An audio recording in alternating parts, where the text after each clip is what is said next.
sababin isin gara yookiin immoo gara Yaman deebitee fi amma ani ijoollee tiya guddisachuuf ijoollee tiya tajaajilachuuf ijoollee tiya barsiifachuuf indagana takka jedhee gara sarraattinyatti yookiin gara shaqaalummaatti deebi'ee ilmaan kiyya guddifadha. Kanneen kana kan odeesse mootuyyuu yeroo Sumayyaan biyya keessa jirtutti Saidoon ilmaan keessa harkaa fudhata. Waan ilmaan keessa harkaa fudhatu ati biyya keessa taa'uu hin dandeessu. Gaaf ilmaan isi fudhatan sammuun isii ni jeeqama dhugaadha. Sammuun isii miira hamaa keessa gara miira biraa keessa gala. Isiin immoo rakkoo biraa keessa galti. Ajaa'iba. Ajaa'iba. Assalamualaikum warahmatullahi wabarakatuh. Akkam jirtu naga keessanii fi keessanii namni viidiyoo Sumayyaa laaltan hedduu takka nama gadhiisa baay'ee miira keessa nama galcha. Sumayyaa wantoota hin taane akka isiin as keessaa baatu kijiban taane itti kijibanii akka nama Saidoon horachuu hin dandeenyetti Sumayyaan amma gaafa Yamanitti deebite sarraanatti yookiin shaqaalatti mana Arabaa dalayti. Ijoollee isii guddifattee barsiifattee bakka tokkoon gayaa jettee karoora baafattee jechuudha. Dhuguma immoo soba dubbiin kun hin beekamu. Maaliif hin beekamne hamma silaa isii Yaman yookiin Sanaa keessa jirtu waan ta'eef ijoollee kana gara mana barumsaa geessaa yookiin immoo daa'ima xiqqoo mallaqaan kennaa akkasitti mana namaa dalagaa inni asii maal dalaga gaafa Sumayyaan ijoollee isii mallaqaan yookiin immoo mana olmaa daa'imanii galchitee ergasii achi mana namaa dalaydee guyyaa dalaydee galgala ilmaan isiitti 200 ta'u 3 ta'uun argadha jettee jirti. Yaa Allah jiruun addunyaa kuni akkas taatee jirti. Sumayyaan akka wanti isiitirran birrii biiliyeena meeqa dhabama goote hiyyeessi biyya keessaa hoo maal ta'a nuti hoo akkamitti jiraanna.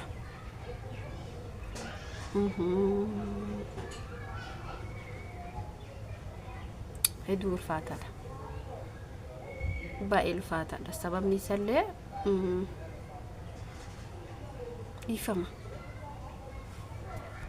Difama jiddumaa yeroo fuula keetu akkasina ta'a kanaaf jechuudha hin ulfaata. Biyya Arabaa ta'anii ilmaan guddisuun baay'ee ulfaata. Mana namaa dalaganii ilmaan guddisuun baay'ee ulfaata.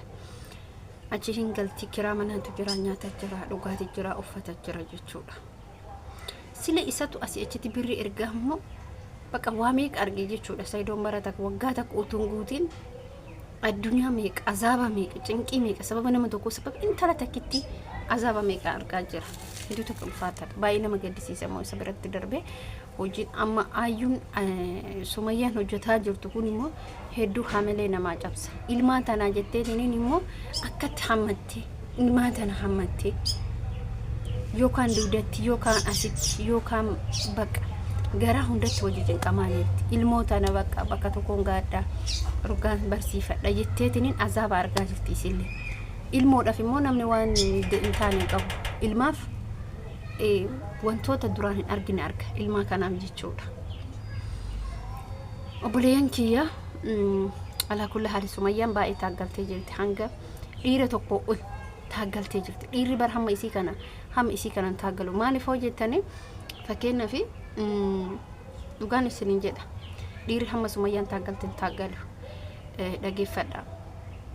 Maal isin fakkaate dhiirota meeqatu yookiin immoo haadholii meeqatu ijoollee gatee deema fakkeenyaaf biyya Arabaa keessatti Suudii keessatti Dubaay keessatti yoo yaadatan ta'e mucatti ulfaan lakkuu ulfaan niitii isaa bad irratti gatee bakka jalaa bade yoo yaadatan Dubaay keessatti Sumayyaan har'a akka dhiiratitti jechuudha.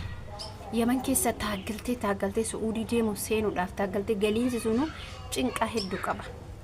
Achi asin dhuftee Itoophiyaa keessa bakki isiin hin deemaatii isii argitee ijoollee isii paasapoortii baaftee wantoota hundumaa alaagaalee guuttattee gara Yaman deebitu. Gara Yaman gaafa deebitutti maal goote? Gaafa gara Yaman deebitu ilmaan kiyya guddifadha jettee kaatee mana namaa dalaguuf. Durallee mana namaa dalaydee turte miti ammas mana namaa dalaguuf.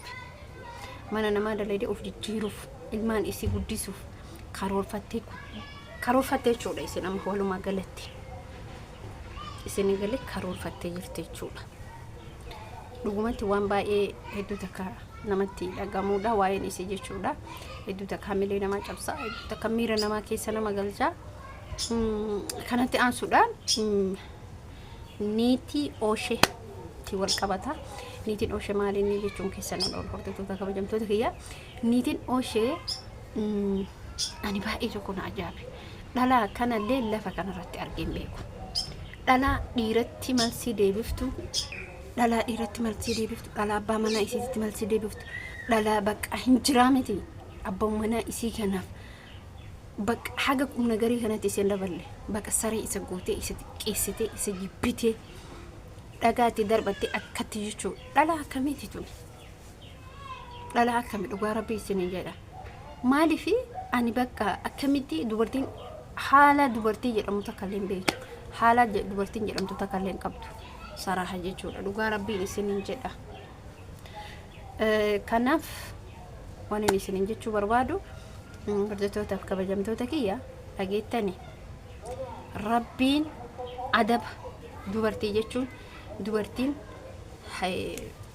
kabaja qabdi yoo haasoftu yoo dubbattu qeessiti yoo namni dhufe adaba qabachuu sirna beekuu ulaagaalee hundumaa jechuudha.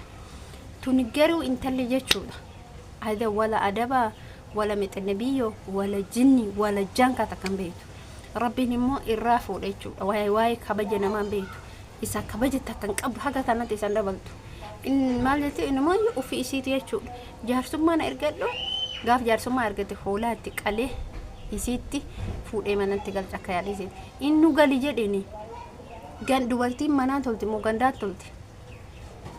Manaan tolti moo gandaan tolti? Dubartii jechuun manaan tolti. Alagaan humaa isin godhu. Warra isii jala fiigu kaleessa waa'ee jireenya ayyuu keessa gaafa seentu isiin beekta waan taate. Har'a hoo maaliif? Wallaahi hedduu nama gaddisiisa. Hamilee namaa cabsa. Duguguruu namaa kuta. Dubbiin hin taatu. Akkatti immoo fiixa hin baatu.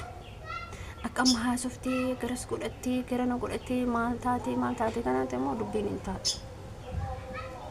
Isinii galee kanaaf jechuudha. Isin immoo duun abbaa mana kiyya jettee wanni abdattuun qabdu irraa abdii kutattee bakka maaliif hin jiraa mitiire wanni isin isa kabaja gootuuf takka illee hin jiru bakka tuffattee jirti jechuudha. Akka dhiiran ta'initti isa laaltee jirti jechuudha.